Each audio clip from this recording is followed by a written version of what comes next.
Citez-moi le père d'un prophète qui va aller en enfer. Le père d'Ibrahim.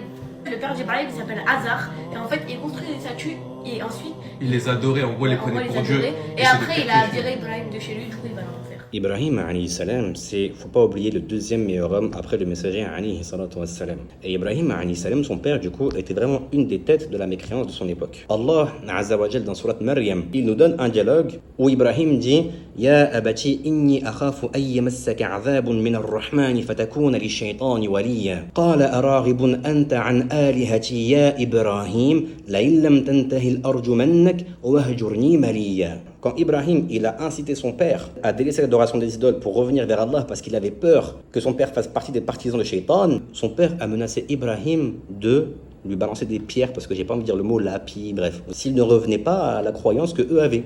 Le messager, alayhi salatu wassalam, il nous révèle dans un hadith qui est dur, en vérité, que Ibrahim, alayhi salam, le jour du jugement, il va voir son père qui sera ressuscité, Hazar, mais avec un visage qui est plein de poussière, plein de ténèbres. Et quand il va aller le voir, il va lui dire « Ne t'avais-je pas demandé de ne pas désobéir ?» Et son père lui dira « Aujourd'hui, je ne te désobéirai plus. » Mais n'oubliez pas, c'est trop tard le jour du jugement. Et Ibrahim, alayhi salam, il va aller voir Allah. On parle du deuxième meilleur homme. Et il va lui dire « Allah, je t'ai demandé de ne pas m'humilier le jour où tu les ressusciterais. Et quelle plus grande humiliation que de voir mon père dans cet état. » Et Allah, azza wa jal, il va lui répondre « J'ai certes interdit le paradis aux mécréants. J'ai certes interdit le paradis aux mécréants. » C'est clair. Ibrahim, alayhi salam, il se retournera et il verra son père, du coup, qui se sera métamorphosé. Il y a certains récits qui te disent que c'est une hyène, d'autres simplement un animal immaculé de sang. Allahu a'lam, un animal qui a une forme péjorative.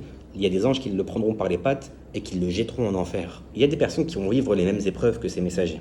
Mais n'oubliez pas que ces gens-là sont les meilleurs des hommes. Ils ont été éprouvés de manière encore plus grande que ce que vous pouvez éprouver actuellement.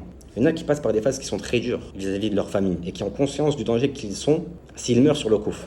Ne désespérez pas du fait que Allah puisse les guider avant leur mort, invoquez au maximum, mais comprenez également que Allah sait mieux que vous celui qui saura l'adorer comme il se doit. Et si certains ont été guidés et d'autres ont été égarés, c'est pour des raisons que Allah connaît.